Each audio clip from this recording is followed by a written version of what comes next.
So after almost 6 years since it initially released, Animal Crossing New Horizons is getting a new update. Update 3.0. And alongside that, why not else add a Nintendo Switch 2 edition? Sorry Pikmin fans. You guys get a little small Pikmin size update? No, not over here. You're getting not only a huge new update to the game, but also a Nintendo Switch 2 edition. So best of both worlds. If you're still stuck on Switch 1, don't worry. You're going to get a bunch of cool stuff. If you're on Switch 2, hey, look, you can now get 12 players online. You can now get mouse controls. You can now use the microphone to like call villagers over and doodle and scribble on the bulletin board. Like, what? We're gonna get into all this, guys, but initially, if you haven't seen my reaction already, that is up on the channel now. You can go give that a look. But overall, I'm still sort of bewildered that this even exists. You know, again, you'd expect this for like a direct, but of course not. Of course, they don't just say, hey, you know what? It's Thursday. Let's do some Animal Crossing news. And the Switch 2 edition by itself, let's go over that first. It doesn't seem like it does anything, you know, it's pretty by the books, really. You know, better online is quite cool. The fact that we're going from 8 players to 12 players, the fact that we have, you know, better resolution and all that, it's really nice. My only concern is that now that it's 12 players, are we still gonna have the same loading system to have players come and join? I don't think so. I think I'm gonna bet that there is gonna be an update to how the online functionality works, because there's another factor, which we'll get into a little bit later, which includes online. But overall, the idea of having Nintendo Switch, game chat alongside Animal Crossing, it seems perfect, you know? And I think the little updates here, this game will benefit a lot from it. So yeah, I don't know. I'm excited to see how that goes. But that's not really what I'm excited about. And I don't think that's what most people are going to be excited about. Sure, it's nice, you know, we're going to have be a bit more smooth, a bit more speedy. But what's very exciting, what's really exciting, is the new 3.0 update. Now, if I'm correct, version 2.0 released, pretty much 4 years ago. November 5th, 2021 is when it came out. And this is arriving January 15th, 2026. And the first thing they showed off in the 3.0 update was a new Cap'n hotel. So the Cap'n and his family, who appeared like on the island in New Leaf, now run a hotel on your island, which is pretty cool. And yeah, it's got a little nautical theme to it and all that stuff. And it seems like the idea with this is to have tourists come to your island. And this could be just a bunch of different villages and things, and you design the hotel rooms inside them, which seems quite cool.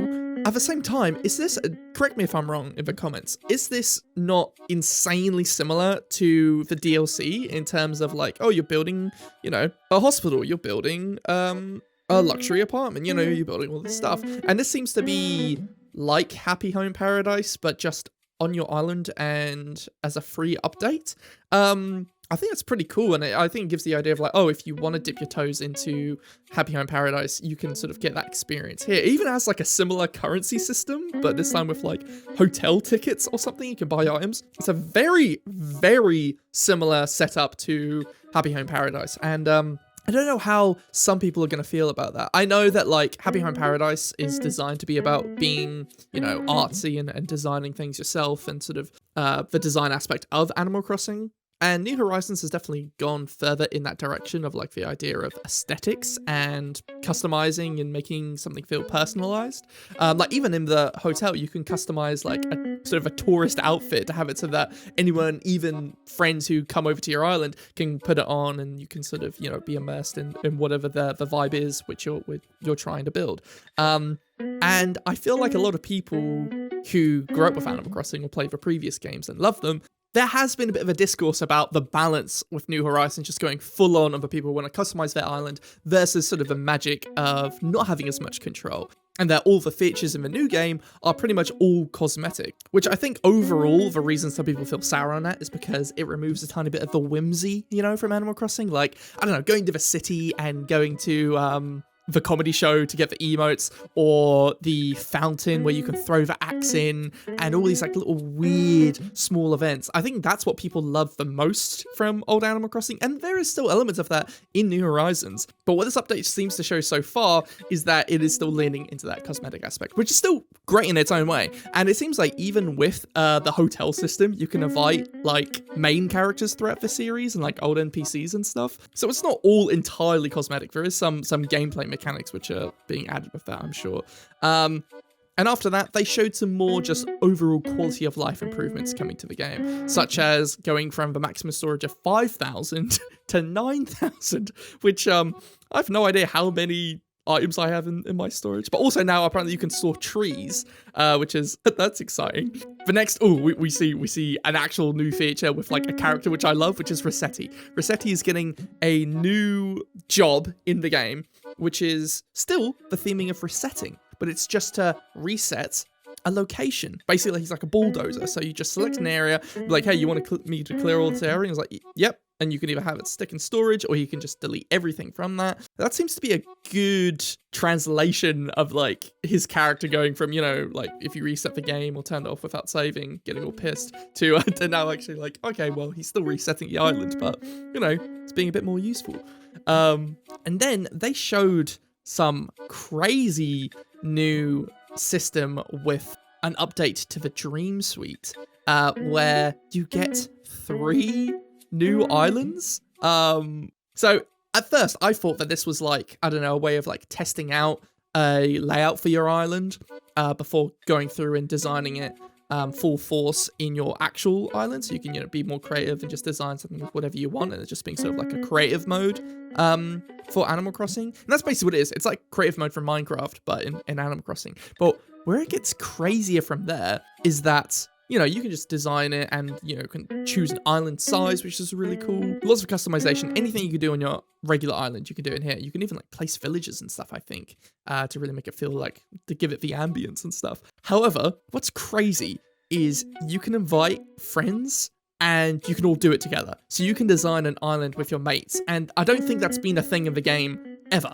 You know, like, I think you could do it locally. Like, if you and someone else are on the same system, you can run around and design the map. But maybe I'm incorrect in that. Maybe you could do it. I have like a faint memory of doing it in like 2020 during lockdown, but not at this scope. I don't think the game ever let you, like, you know, completely like destroy parts of your island and make little like waterfalls and stuff when you had a bunch of buddies over.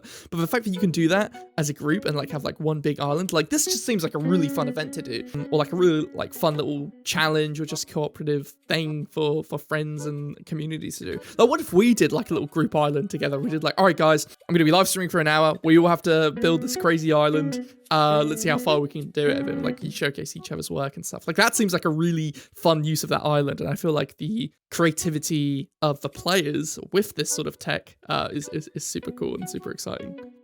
And then we show some other really cool stuff which you can get from the hotel, which is Nintendo crossover items. Now, this was in the first Animal Crossing, where you could play like old retro games inside of Animal Crossing, and they're bringing that back, as long as you have a Switch Online membership, I think. But that's still so bloody cool that they're adding that. And then on top of that, they're adding Lego items, which is sort of a fun collab. Like, I was saying this in my reaction, but if they were to do a collaboration with any other company, I feel like Lego is the one to do. You know, they did Hello Kitty with the Amiibo cards and New Leaf, and I feel like Lego is also one of those things where it's like, okay, this feels right to Animal Crossing. But then, guys, Zelda items. Finally. Okay, these have been in pretty much every other Animal Crossing game to exist, and they weren't in this game, which was upsetting. We'll just leave it at that. A bit upsetting. But it seems that this has so much Zelda stuff. I think even more than the Animal Crossing update. Like, you get the wand from Echoes of Wisdom, you get a bunch of Zelda outfits, you get a bunch of Link outfits, you have Tulin as a villager now who can come and visit if you use like the Tulin amiibo. Same with Minoru, which is cool. Does Minoru have an amiibo? I don't think so. Maybe if you like scan one of the like guardians or something. But like, yeah, you can plant guardians all around. There's so much sick items, and the fact that you can now display these like in your world versus like just inside houses. Oh my god, you could like make a whole fake Lost Woods or like, you know, something like that. It seems so sick. Also, CC and Vici are getting new looks in this game. They were initially designed to look like Callie and Marie, but now they look like Deep Cup, which is kind of funny. And there's like Splatoon items. Like it seems so cool with all the collaboration stuff they're doing. Still no Pikmin items. Wouldn't mind a big giant bulb orb to put somewhere, but you know, beggars can't be choosers. And that's pretty much it. Crazy that we're getting an update to Animal Crossing. I mean, I guess it makes sense, right? Like it makes like, duh, of course they're gonna do another Switch 2 edition of like one of the highest selling games of all time. It doesn't mean that we're not getting a new Animal Crossing game down the line, but I think this is a decently chunky update to hold people over until then. And I don't know, I kind of feel like playing Animal Crossing all of a sudden.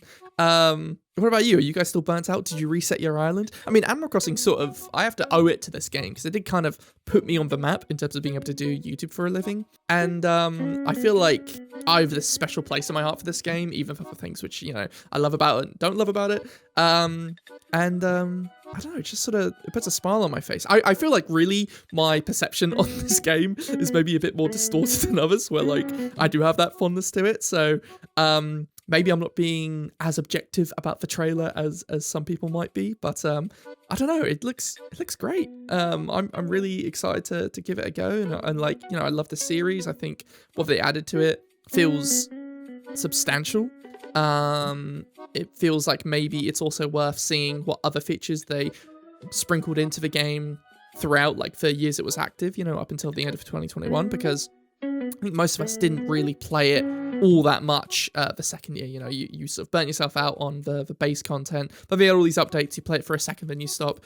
But since it's been a while since I've jumped in, I'm really intrigued. I think the one thing though, which they have to nail, is speeding up the process, and hopefully the load times and everything else are way quicker on Switch 2. I think they already are with just like the base game on it, but I think with Switch 2 edition, if they make it so that like joining other people's islands is quicker, and all these other things, it could be really good. But I don't know, I kind of like, maybe I'll stream when the update comes out or something. Would you guys be interested in that? I don't know.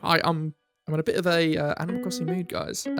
But anyways, that's my thoughts. Sorry if this was a bit rambly and silly and goofy, but you know how I am. What do you guys think? I'd love to know, and read the comments below. And be sure to subscribe to GetMadz Light if you aren't already. Keep it light and keep it tight, I guess. Brofist.